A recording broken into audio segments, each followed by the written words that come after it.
ఆంధ్రప్రదేశ్, తెలంగాణలో తన స్థానాన్ని తిరిగి పొందడానికి వొడాఫోన్ ఐడియా గణనీయమైన చర్యలు తీసుకుంది. దాని నెట్వర్క్ ను అప్గ్రేడ్ చేయడానికి, పరిధిని విస్తరించడానికి 4122 కోట్ల పెట్టుబడి పెట్టింది. దీనిపై Karnataka cluster business head Anand దాని మీడియాతో మాట్లాడుతూ, ఆంధ్రప్రదేశ్, తెలంగాణ ప్రాంతంలో పునరుద్ధరణ, అభివృద్ధి కోసం కంపెనీ రోడ్ మ్యాప్ ను పంచుకున్నారు. ఇందులో భాగంగా వొడాఫోన్ హిమాయత్ నగర్ లో ఒక కొత్త స్టోర్ ను ప్రారంభించింది. రాబోయే నెలల్లో కొత్తగా మరో 11 స్టోర్లను ప్రారంభించాలని యోచిస్తోంది. ఇటీవలి నెలల్లో సబ్స్క్రైబర్ నష్టం ఒక సవాల్గా ఉందని ఆనంద్ జానీ అంగీకరించారు. కానీ తాత్కాలిక నెట్వర్క్ సమస్యలే దీనికి కారణమని పేర్కొన్నారు.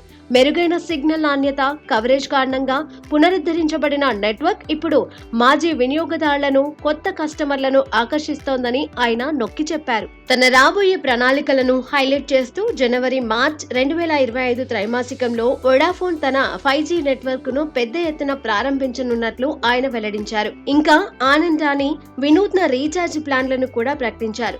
ఈ ప్లాన్ లో OTT ప్లాట్ఫామ్లకు యాక్సెస్, యాంటీవైరస్ కిట్, ఇతర పెర్కులు ఉన్నాయి.